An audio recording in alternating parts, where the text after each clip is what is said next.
YouTube channel economics आई में आप सभी का स्वागत है। आज के इस वीडियो के माध्यम से हम सीमांत उपयोगिता ह्रास नियम के बारे में अध्ययन करेंगे। तो देखते हैं सीमांत उपयोगिता ह्रास नियम क्या होता है। जब किसी वस्तु की उत्तरोत्तर इकाई का अर्थात किसी वस्तु की उत्तरोत्तर इकाई अर्थात सभी इकाइयों का प्रयोग किया जाता है तो प्रत्येक अतिरिक्त इकाई से मिलने वाली सीमांत उपयोगिता अर्थात अतिरिक्त इकाई से मिलने वाली सीमांत उपयोगिता क्रमशः घटती जाती है। अर्थात जब हम किसी वस्तु की इकाइयों का उपभोग करते हैं, जैसे अगर हम मान लीजिए रोटी का उपभोग कर रहे हैं तो रोटी की जितनी भी इकाइयों का हम उपभोग करेंगे, जैसे पहली इकाई का उपभोग करेंगे, फिर दूसरी इकाई का, तीसरी रोटी का, चौथी रोटी का, तो इनसे जब हम लगातार रोटियों का उपभोग करेंगे तो प्रत्येक जो अतिरिक्त जो अगली इकाई का हम उपभोग करेंगे, पहली इकाई से तो पहली रोटी से तो हमें ज़्यादा सीमांत उपयोगिता मिलेगी और दूसरी रोटी से पहली रोटी की तुलना में कम सीमांत उपयोगिता मिलेगी और जो तीसरी रोटी है उसकी उपयोगिता दूसरी रोटी की तुलना में कम होगी। तो सीमांत उपयोगिता की इस घटती हुई प्रवृत्ति को सीमांत उपयोगिता ह्रास नियम कहते हैं। अर्थात जो सीमांत उपयोगिता में कमी होती जाती है प्रत्येक अतिरिक्त इकाई का उपभोग करने पर, उसी को सीमांत उपयोगिता ह्रास नियम कहते हैं। इस नियम को सर्वप्रथम जर्मन अर्थशास्त्री H.H. गॉसेन ने प्रतिपादित किया था। इस नियम को किसने प्रतिपादित किया था? एक जर्मन अर्थशास्त्री थे जिनका नाम था H.H. गॉसेन। इन्होंने इस नियम को सबसे पहले दिया, इसलिए इसे गॉसेन का प्रथम नियम कहते हैं। इसलिए इसको एक दूसरा नाम भी देते हैं जिसको कहते हैं गॉसेन का प्रथम नियम। अर्थात गॉसेन का प्रथम नियम क्या है? सीमांत उपयोगिता ह्रास नियम। कीमत निर्धारण में इस नियम का सर्वप्रथम प्रयोग जेवंस ने किया था। अर्थात कि जो वस्तु और सेवाओं का कीमत निर्धारण किया जाता है उस कीमत निर्धारण में इसका प्रयोग सबसे पहले जेवेंस नामक अर्थशास्त्री ने किया। इस नियम के कुछ और भी नाम कहते हैं, देखते हैं क्या क्या नाम है। इस नियम को संतुष्टि का आधारभूत नियम भी कहते हैं, संतुष्टि का सार्वभौमिक नियम भी कहते हैं और आधारभूत मनोवैज्ञानिक नियम भी इसे कहा जाता है। अब देखते हैं कि सीमांत उपयोगिता ह्रास नियम होता क्या है। अब देखिए यहाँ पे वस्तु की इकाइयाँ लिखी हैं 1, 2, 3, 4 क्रमशः पहली इकाई, दूसरी इकाई, तीसरी इकाई, चौथी इकाई और पांचवी इकाई, और इनसे मिलने वाली सीमांत उपयोगिताएं यहाँ लिखी हुई हैं।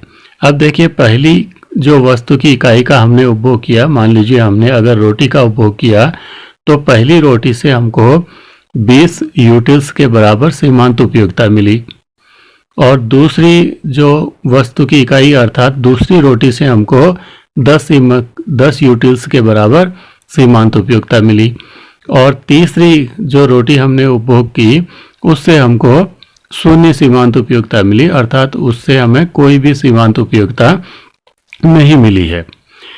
तो देखिए पहली रोटी से 20 सीमांत उपयोगिता मिली, दूसरी रोटी से 10 सीमांत उपयोगिता मिली, तो इसमें क्या हो गया 20 से 10 तो 10 यूटिल्स के बराबर की कमी होगी।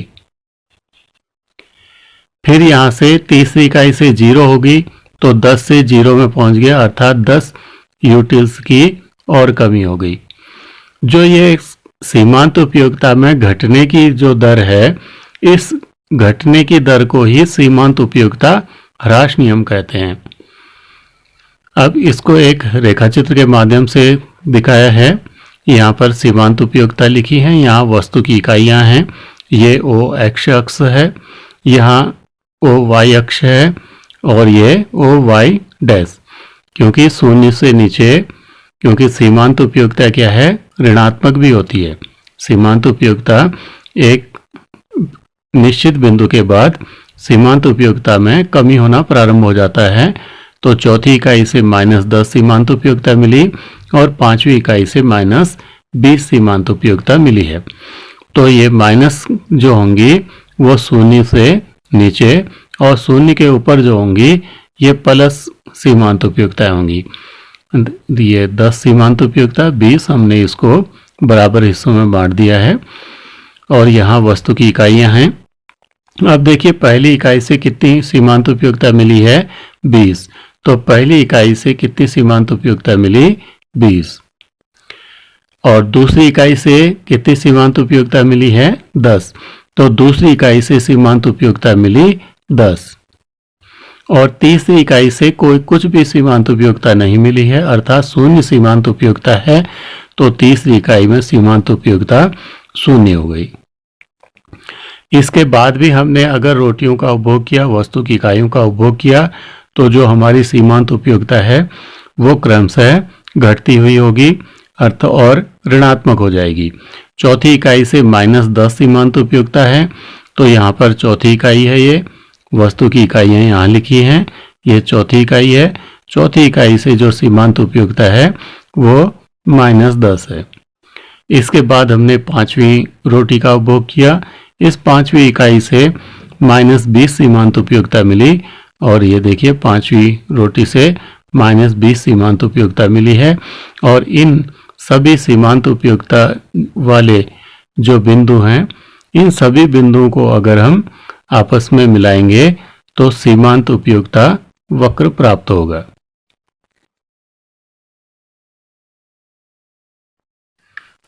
तो यह है हमारी सीमांत उपयुक्ता ह्रास नियम की व्याख्या कि अगर हम किसी वस्तु की उत्तरोत्तर इकाइयों का उपभोग करते जाएंगे तो सीमांत उपयुक्ता जो है वो घटती हुई होगी और ये एक बिंदु के बाद ऋणात्मक होने लग जाएगी और इस घटती हुई सीमांत उपयुक्ता की प्रवृत्ति को सीमांत उपयुक्ता ह्रास नियम कहते हैं। इसके बाद है सीमांत उपयुक्ता ह्रास नियम की मान्यताएं। तो देखते हैं सीमांत उपयुक्ता ह्रास नियम की मान्यताएं क्या हैं, अर्थात कौन सी शर्तें हैं कि जिसके आधार पर यह नियम लागू होता है और किन स्थितियों में यह नियम लागू नहीं होता है। नंबर 1 है उपभोग की जाने वाली वस्तु की इकाइयां समान होनी चाहिए, अर्थात जिन वस्तु का हम उपभोग कर रहे हैं उस वस्तु की जितनी इकाइयों का हम उपभोग कर रहे हैं वो सभी समान होनी चाहिए। अगर हम रोटी का उपभोग कर रहे हैं तो वो रोटियां जो हैं सभी रोटियों का आकार एक समान होना चाहिए और वो गुण में भी समान होने चाहिए। अर्थात ऐसा नहीं कि हमने एक रोटी सामान्य रोटी का उपभोग किया लेकिन हमने दूसरी तीसरी रोटी का उपभोग मक्खन लगा के किया, तो ये ऐसी स्थिति में यह नियम लागू नहीं होगा, क्योंकि जिस रोटी से हम मक्खन लगाकर उपभोग करेंगे तो उस रोटी से मिलने वाली सीमांत उपयुक्ता ज़्यादा होगी। अर्थात अब पहली रोटी हमने सामान्य रूप से उपभोग की लेकिन दूसरी तीसरी रोटी में हमने मक्खन लगा के उपभोग किया, तो दूसरी तीसरी जो रोटियां हैं तो उनसे हमको जो सीमांत उपयुक्ता है वो कम होने की बदले में पहली रोटी की इकाई की तुलना में हमें ज़्यादा सीमांत उपयुक्ता मिलेगी।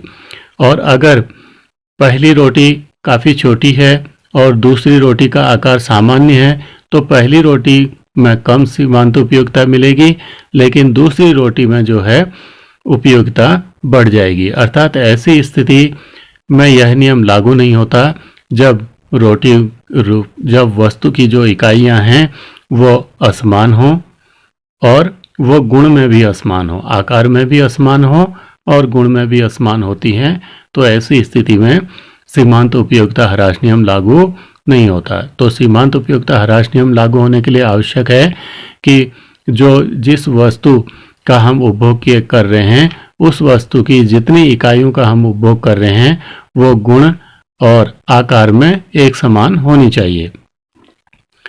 अब दूसरा मान्यता है कि उपभोग की जाने वाली सभी इकाइयों का उपभोग क्रमशः एक ही समय पर किया जाना चाहिए।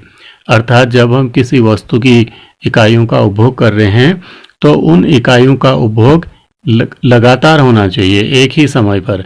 ऐसा नहीं कि हमने 2 रोटी अभी उपभोग की और 2 रोटियों का उपभोग 2 या 3 घंटे बाद किया तो ऐसी स्थिति में सीमांत उपयोगिता घटेगी नहीं। हो सकता है सीमांत उपयोगिता समान रहे, हो सकता है सीमांत उपयोगिता बढ़ जाए। तो इस नियम को लागू होने के लिए यह आवश्यक है कि हम जितनी भी इकाइयों का उपभोग कर रहे हैं उन इकाइयों का उपभोग क्रमशः किया जाना चाहिए, एक ही समय पर किया जाना चाहिए। तीसरी मान्यता है वस्तु की इकाइयां अत्यधिक बड़ी या अत्यधिक छोटी नहीं होनी चाहिए।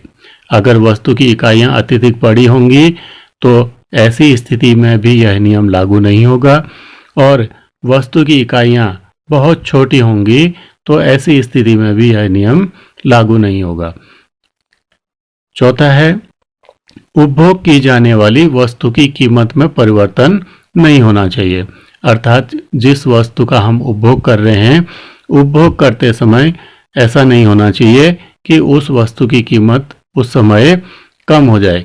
अगर ऐसी स्थिति आ जाए कि जिस समय हम उस वस्तु का उपभोग कर रहे हैं और हमें पता चल जाए कि उसकी कीमत कम हो गई है, तो ऐसी स्थिति में हमारी जो मानसिक स्थिति है उसमें भी परिवर्तन हो जाएगा। हम ये सोचेंगे कि हम अगर इस वस्तु का उपभोग वर्तमान समय में ना करके अगर हम जब इसकी कीमत कम हो गई है उस समय इसको क्रय करते तो हमको ज़्यादा उपयोगिता मिलती। तो ऐसी स्थिति में अगर कीमत में कमी हो जाए या कीमत में वृद्धि हो जाए तो ऐसी स्थिति में जो उपभोक्ता की मानसिक स्थिति है उसमें परिवर्तन हो जाता है। तो जब उपभोक्ता की मानसिक स्थिति में परिवर्तन होगा तो सीमांत उपयोगिता में भी परिवर्तन होगा। पांचवी मान्यता है स्थानापन्न वस्तु की कीमत स्थिर होनी चाहिए।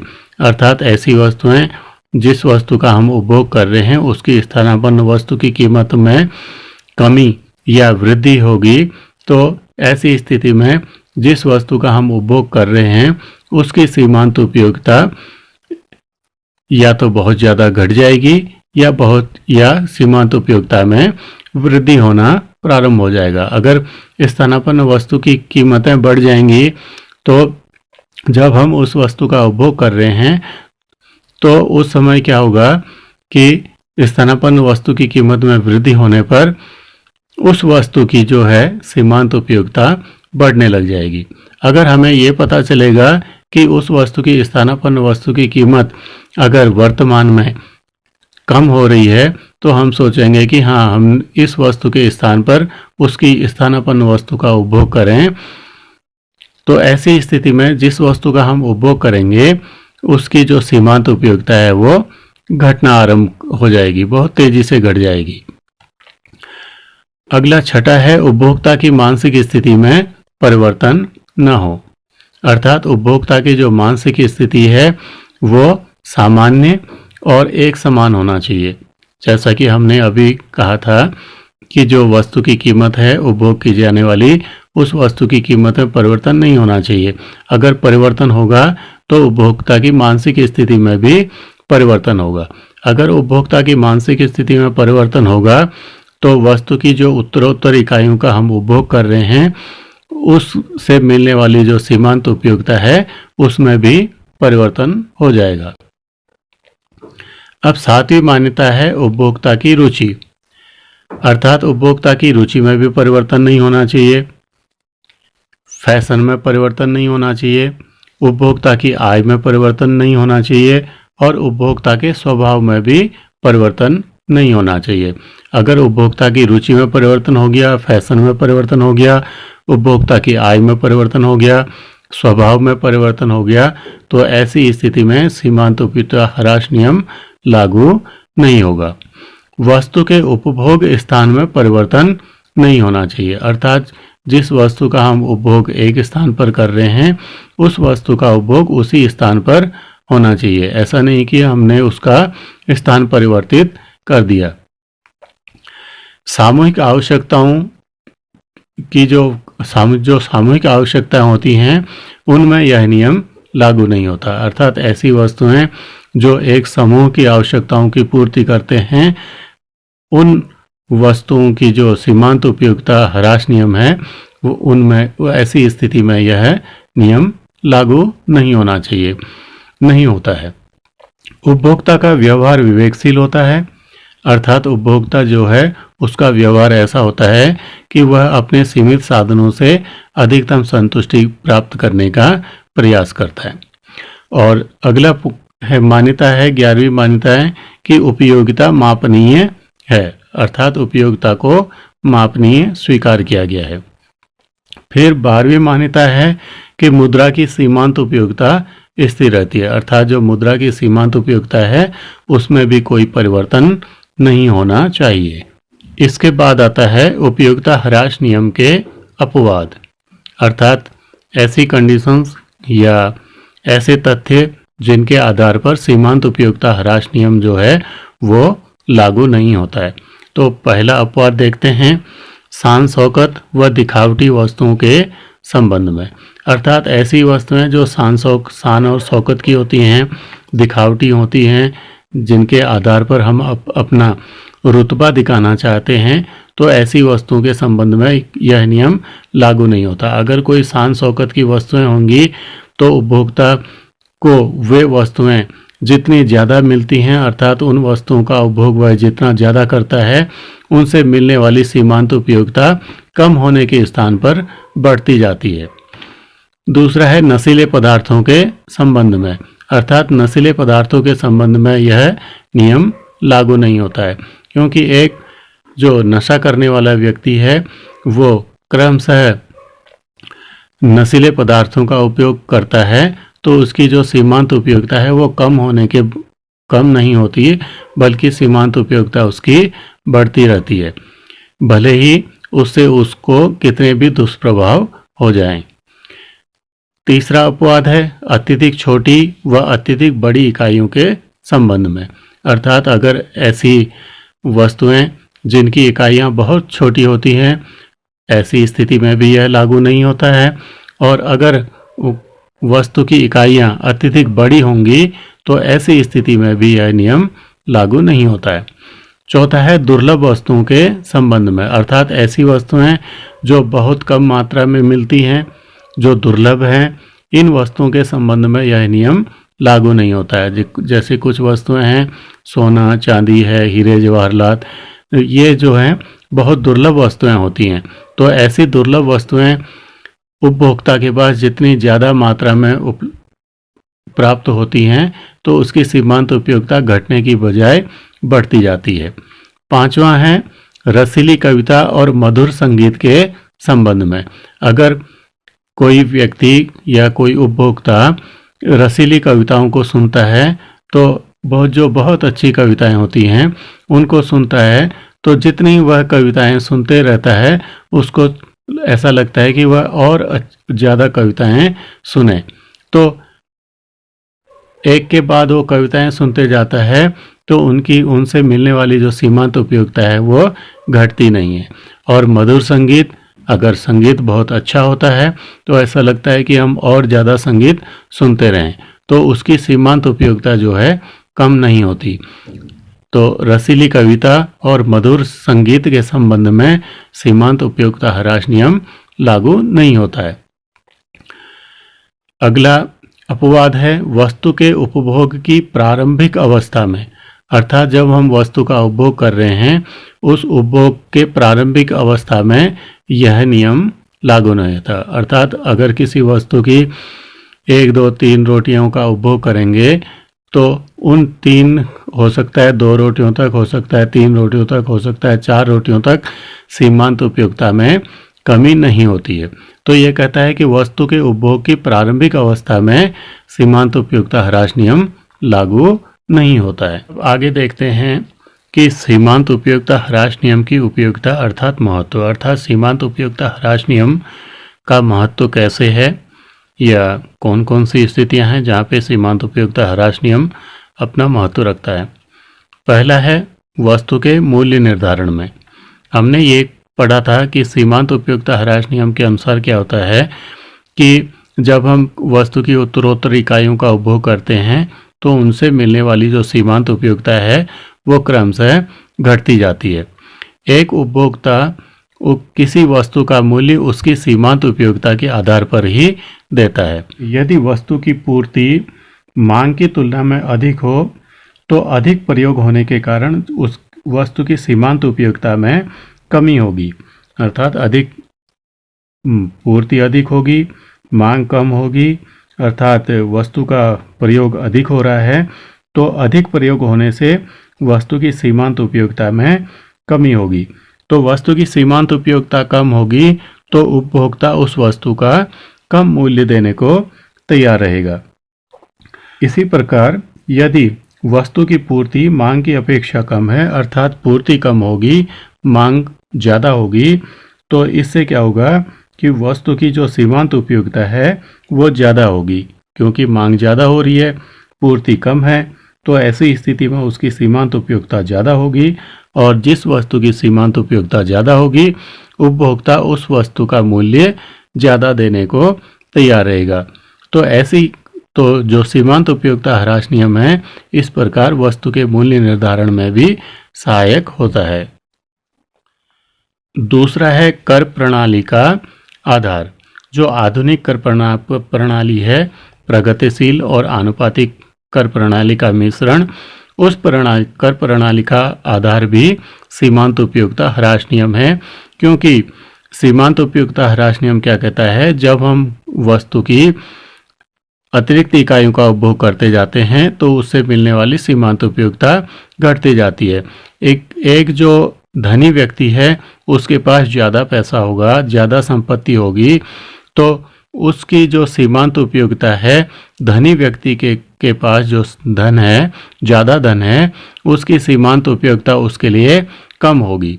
लेकिन जो निर्धन व्यक्ति है उसके लिए उस वस्तु की या उस धन की या उसके संपत्ति की सीमांत उपयोगिता उसके लिए अधिक होगी।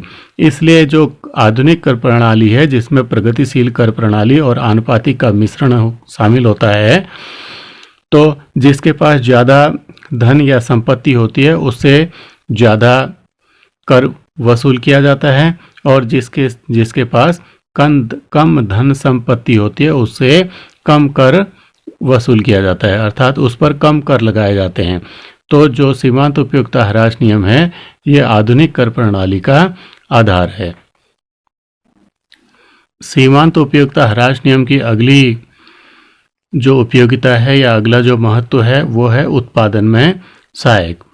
उपभोक्ता उन्हीं वस्तुओं की ज़्यादा मांग करते हैं जिनसे मिलने वाली सीमांत उपयोगिता अधिक होगी, अर्थात जिन वस्तुओं से सीमांत उपयोगिता अधिक होगी उन वस्तुओं की मांग उपभोक्ता ज़्यादा करेंगे और जिन वस्तु की मांग ज़्यादा होगी उत्पादक जो है उन वस्तुओं का ज़्यादा उत्पादन करने को प्रोत्साहित होंगे, अर्थात सीमांत उपयोगिता ह्रास नियम उत्पादन में भी सहायक होता है।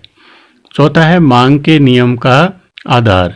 मांग का नियम क्या कहता है कि जब किसी वस्तु की कीमत में वृद्धि होती है तो उस वस्तु की मांग में कमी होती है और जब किसी वस्तु की कीमत में कमी होती है तो उस वस्तु की मांग में वृद्धि होती है। अगर किसी वस्तु की कीमत में वृद्धि होगी तो उसे उस वस्तु के बदले में ज़्यादा मूल्य अर्थात ज़्यादा मुद्रा का भुगतान करना पड़ेगा। अगर ज़्यादा मुद्रा का भुगतान करना पड़ेगा तो उसके लिए जो मुद्रा की सीमांत उपयोगिता है वो बढ़ती जाएगी, क्योंकि उसे ज़्यादा पैसा खर्च करना पड़ रहा है और उसके पास जो मुद्रा है वो कम रह जा रही है।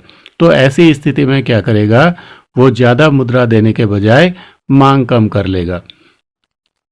इसलिए जो मांग का नियम है उस मांग के नियम का आधार भी सीमांत उपयोगिता ह्रास नियम है।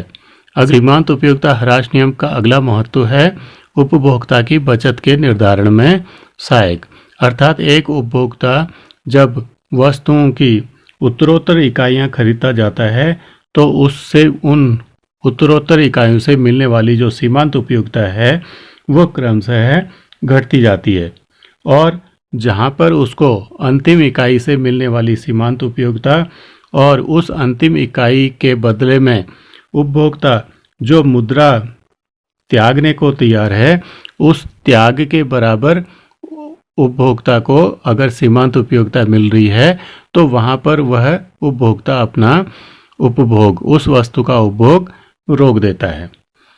अर्थात जो सीमांत उपयोगिता ह्रास नियम है ये उपभोक्ता की बचत के निर्धारण में भी सहायक है। सीमांत उपयोगिता ह्रास नियम का अगला महत्व है कि यह समसीमांत उपयोगिता नियम का आधार है। अर्थात उपभोक्ता अपने पास उपलब्ध संसाधनों को इस पर क्या व्यय करता है कि उसे विभिन्न वस्तुओं से मिलने वाली जो उपयोगिता है वो अधिकतम हो सके। अर्थात वह अपने पास जो साधन है, जो उसके पास मुद्रा है, उसकी पहली इकाई उस वस्तु पर व्यय करेगा जिससे उसको अधिकतम सीमांत उपयोगिता मिलेगी। फिर उसके बाद वह दूसरी इकाई, वह मुद्रा की दूसरी इकाई उस वस्तु पर व्यय करेगा कि जिससे उसको उससे कम सीमांत उपयोगिता मिलती है। अर्थात वह मुद्रा की जो अंतिम इकाइयां हैं उनसे मिलने वाली सीमांत उपयोगिता को सीमांत उपयोगिताएं लगभग समान या बराबर, लगभग समान या समान करने का प्रयत्न करता है ताकि उसकी जो कुल उपयोगिता है वो अधिकतम हो सके। सीमांत उपयोगिता ह्रास नियम का अगला महत्व है कि धन के वितरण में सहायक या समाजवाद का आधार। सरकार क्या करती है, धनी लोगों से ऋण के रूप में अर्थात कर के रूप में मुद्रा अपने पास ले जाती है। अर्थात उनसे, धनी लोगों से कर के रूप में मुद्रा प्राप्त करती है, क्योंकि धनी लोगों के पास मुद्रा ज़्यादा होगी, पैसा ज़्यादा होगा, तो जिस उपभोक्ता के पास जिस साधन की ज़्यादा मात्रा होती है उनसे मिलने वाली सीमांत उपयोगिता कम होती है। फिर उसी धन को, जो धन उन्होंने, जो धनी वर्ग है उनसे लेकर लिया है, उसी धन को जो निर्धन वर्ग को में बांट देती है। तो इस प्रकार जो है सीमांत उपयोगिता ह्रास धन के वितरण में सहायक है और यह समाजवाद का आधार भी है। इस वीडियो में आज इतना ही। अगले वीडियो के माध्यम से हम फिर उपस्थित होंगे। धन्यवाद।